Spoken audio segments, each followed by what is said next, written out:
एक है मल्लू राम, लंबा चौड़ा ताकतवर पहलवान, रंग काला और मन से कोमल। सबकी सहायता करने वाले मल्लू का छोटे बड़े सभी सम्मान करते थे, पर उसे एक चिंता बहुत सताती कि पहलवान होते हुए भी आज तक उसने एक भी कुश्ती नहीं लड़ी। मल्लू सुबह सुबह अखाड़े पहुंचकर दंड बैठक, भार उठाना, कुश्ती के दांव पेंचों आदि का मन से अभ्यास करता। एक दिन मल्लू पहलवान दंड बैठक कर रहा था, तब राधे नामक एक अन्य पहलवान उस्ताद से, सुना है उस्ताद जी, आपकी होने वाली कुश्ती भयंकर होगी। परमल अखाड़े का जगत सिंह भाग ले रही है, उसके सामने सब चीनी कम चाय है।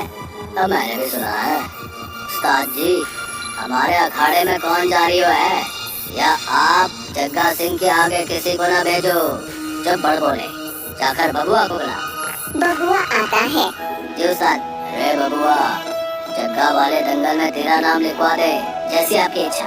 शाबाश, अच्छे से अभ्यास करो। जग्गा को हरा कर इस अखाड़े की लाज रखनी है तुझे। फिर वह मल्लू को बुलाता है। ए मलुआ, इधर आओ। देखो, ये बबुआ तुम्हारे साथ कुश्ती का अभ्यास करेगा।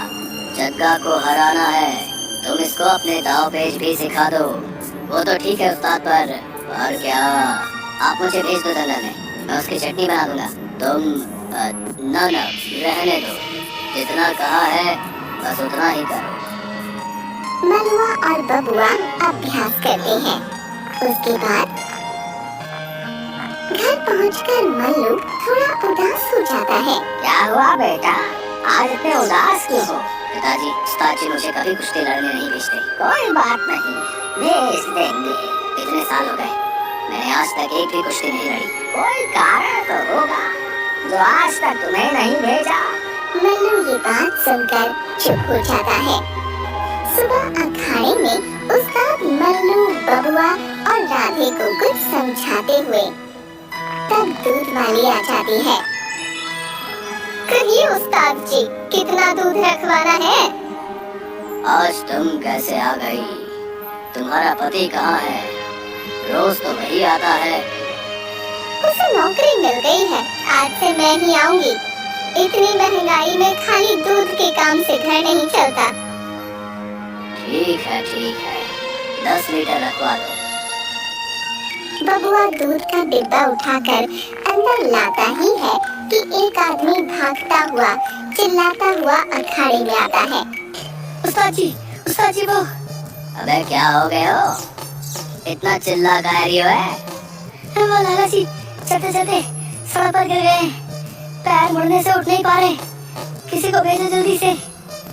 कौन से लाला? वो मोटे पेट वाले। वो जो 200 किलो का है? हाँ उस्ताद जी वही। वो ऐसे न उठ पाएंगे, तुम सब जाओ मदद करने के लिए। ओ बबुआ, मलुआ, चलो रे, जल्दी चलो। राधे, बबुआ और मलुआ सड़क पर पहुंचते हैं। मोटे पेट वाला व्यक्ति सड़क पर गिरा हुआ था। तीनों से उठाने का प्रयास करते हैं, पर बबुआ और मलुआ उसके हाथों का वजन संभाल नहीं पाते। क्या खाते हो लाला? अरे पहलवान है, कोई गोली थोड़े है। मलुआ अकेले ही सेठ के पैरों को उठा लेता है, परंतु उन दोनों को देखकर तुम दोनों छोड़ो, मैं अकेले उठाता हूँ। संभल के भाई, लाला बहुत भारी है। मलुआ बड़ी आसानी से अकेले ही लाला को सिर पर उठाकर ले जाता है। सभी लोग देखते रह जाते हैं। अखाड़े में उस्ताद जी, बुरा ना मानो तो एक बात बोलूं? बोल, क्या बात है? कुश्ती लड़ने बबुआ की जगह मलुआ ने भेजो, छोरा नाम रोशन करेगा, देख लेना। क्यों गए? बबुआ में क्या कमी है? माफ करो उस्ताद जी, तुम्हारी और बबुआ की हालत लाला के हाथ उठाते ही खराब होगी, पर ये मलुआ तो अकेले पूरा लाला उठा लियो। हाथी जितनी ताकत है, मलुआ ने भेजो, उसको बड़ो मन है दंगल में जाने को। ना, मलुआ अभी तैयार नहीं है। वो ताकतवर है, पर पहलवान नहीं। भेज भी दो उसने, अपनी सलाह अपने पास रख, मुझे पता है कि क्या करना है। तू जाकर सबके खाने का इंतजाम कर। कुश्ती के मैदान में एक पहलवान और जग्गा सिंह कुश्ती लड़ते हैं। जग्गा उसे धक्का देकर पकड़कर वह दंगल जीत जाता है। उसके बाद बबुआ और जग्गा लड़ते हैं। दर्शकों में बैठे राधे मल्लू एक हाथ ऊपर करके चिल्लाते हैं, बबुआ बबुआ बबुआ। हर हर महादेव। बबुआ ध्यान से लड़ना। दोनों पहलवान भिड़ जाते हैं। बबुआ जग्गा पर आक्रमण करता है तो जग्गा चालाकी से उसका पैर पकड़कर नीचे गिरा देता है। गिरे हुए बबुआ पर जग्गा अपना पूरा भार डाल देता है। बबुआ की सांस उखड़ने लगती है। वह हार स्वीकार कर लेता है। बबुआ सिर नीचे झुकाए वापस आता है। अबे नाक कटा दियो। नाक ही कटी ना, जान तो बच गई। तो जग्गा मुझे मार ही डालता तो उसका पेट पकड़ सकता था।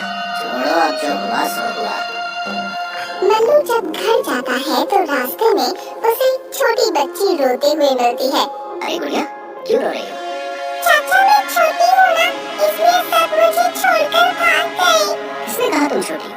वह बच्ची को गोद में उठा लेता है। अब तो तुम मुझसे भी बड़ी हो गई। वह लड़की को एक पेड़ के नीचे ले जाता है। लड़की पेड़ से फूल तोड़कर खुश हो जाती है। चलो अब तुम अपने घर जाओ। वह हंसती हुई चली जाती है। इस साल का सबसे बड़ा दंगल होने वाला है, पर तुम निकम्मों को भेजने का मन नहीं करता। नाक कटा दोगे। वो 3 पहलवान वाली कुश्ती? हाँ भाई, उस्ताद जी आप सही कह रहे हो। हम में कोई लायक ना है उसके। मुझे भेज दो, मैं अकेला ही तीनों को देख लूंगा। ना तू रहने दे। उस्ताद जी 4 साल हो गए पहलवानी करते हुए, पर आज तक मैंने एक भी कुश्ती नहीं लड़ी। क्या मेरे दांव पेच ठीक नहीं या आपको मुझ पर भरोसा नहीं? अरे मल्लू, पहलवानी करने और लड़ाई लड़ने में बहुत अंतर है बेटा। अगर खाली ताकत का काम होता तो तुझे भेजता। आप क्या कहना चाहते हैं? बेटा तेरा मन बड़ा कोमल है, दूसरों को दुखी देखकर पिघल जाता है, और कुश्ती जीतने के लिए ताकत के साथ साथ मन का कठोर होना जरूरी है। तू अपने को कठोर नहीं कर पाएगा, इसलिए मैं तुझे नहीं भेजता। पहलवान का पहला धर्म ही दंगा लड़ना है। मैंने जिंदगी में एक भी लड़ाई नहीं लड़ी, तो लोग क्या कहेंगे? चल मन, दिया तुझे एक मौका, देखूं क्या करता है। तुम तीनों जा रहे हो, ये मल्लू तो मरवा के हम लेगो। उसका तीनों को डांट डांट कर अभ्यास करवाता है।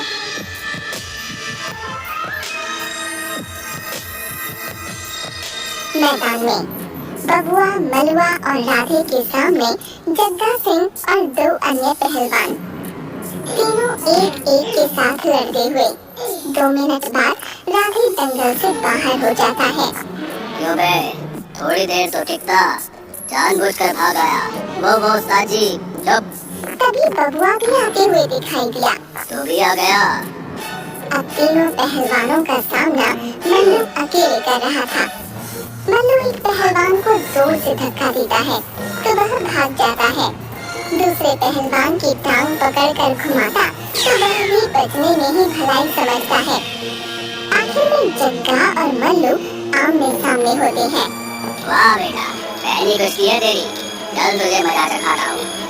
जग्गा के आक्रमण से मल्लू को पैर में चोट लगती है। वह संतुलन बना ही रहा था कि जग्गा ने चालाकी से उसी चोट पर फिर आक्रमण किया। चोट के दर्द से मल्लू चिल्लाया और गुस्से में उसने भागकर आते हुए जग्गा का पैर पकड़कर गिराया और फिर उसे सिर पर उठाकर ऊपर हवा में उछाल दिया।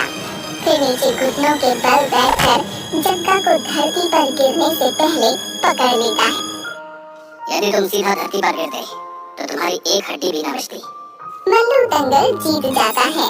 जियो मेरे शेर। बबुआ और राधे ताली बजाते हैं। मल्लू, तू सच्चा पहलवान है। कुश्ती लड़ने और कायदे से लड़ने में बहुत अंतर होता है बेटा। तू कायदे से लड़ा, मेरी मान, तू कुश्ती लड़ने के बजाय बाकियों को लड़ना सिखा। तभी जग्गा आकर मल्लू को गले लगा लेता है। एक ढोल बजाता है और सभी नाचने लगते हैं।